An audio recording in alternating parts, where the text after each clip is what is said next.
Christmas-style reindeer prancing across the ankles. "A match," she says finally, triumphant. My brother frowns. "How did you know that one?"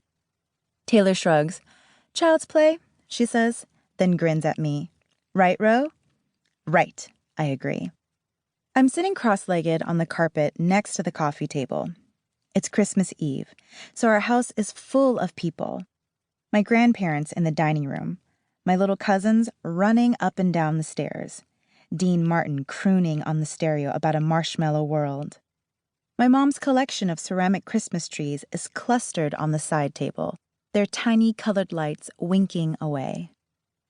"Try this one then, smarty," Stephen tells Taylor, and I get up and go into the kitchen before he can finish.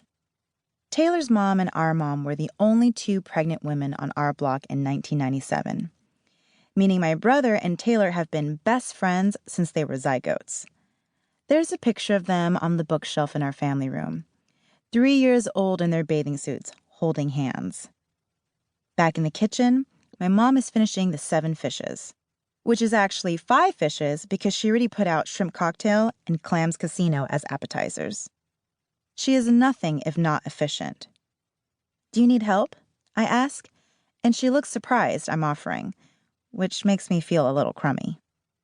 "I'm set," she says, pushing her dark bobbed hair out of her eyes with her forearm. "Go tell everybody to come sit down." I pass the message on in the dining room and out in the backyard, where my namesake, Auntie Rowena, is smoking a cigarette on the deck. She lets me have a drag and tells me she loves me, something everyone in my family has been doing lately, like I've got cancer or I'm dying, or maybe just like I've suddenly got a reason to doubt my own lovability. Grandma Cynthia keeps glancing at my shorn head, like it's done her harm. I double back to the living room, where Taylor and Stephen have their heads tipped close together. They've never dated, supposedly, although they went to every formal together, freshman and sophomore year. Junior year, Taylor had a real boyfriend, and it made Stephen so totally unbearable that when Taylor finally dumped the guy, I would have been ecstatic, even if I hadn't hated the idea of him almost as much as my brother did. "Time for food," I say, glancing at Taylor again. She's wearing dark jeans and a fuzzy cardigan, her hair long and a little frizzy. In the light from the candles on the table, her skin seems to glow.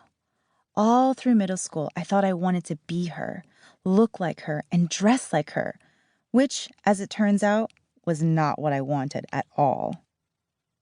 "All right," my mom calls, carrying a giant pan full of spaghetti out into the dining room.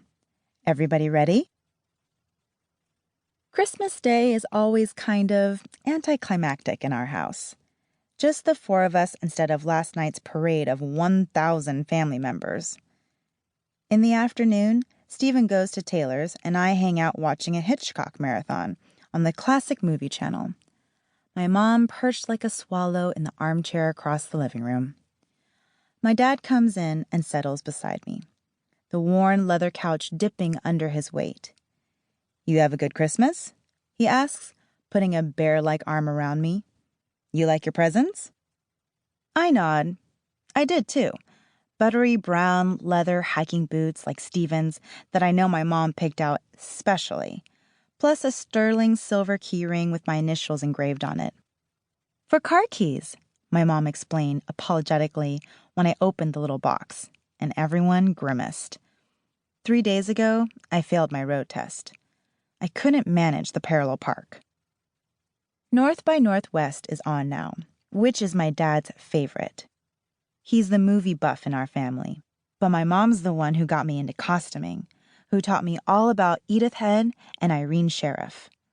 I've always loved clothes. The 2 of us used to go shopping together constantly, back when I still dressed to copy Taylor. Every year on my birthday, we'd take Metro North into the city and go look at the costume exhibit at the Met. "Do you still want to go?" she asked this year, a worried-looking furrow between her eyebrows. Even though... For a second, I thought she meant even though I was going to be 16, and maybe I was too old for it. But then I realized she meant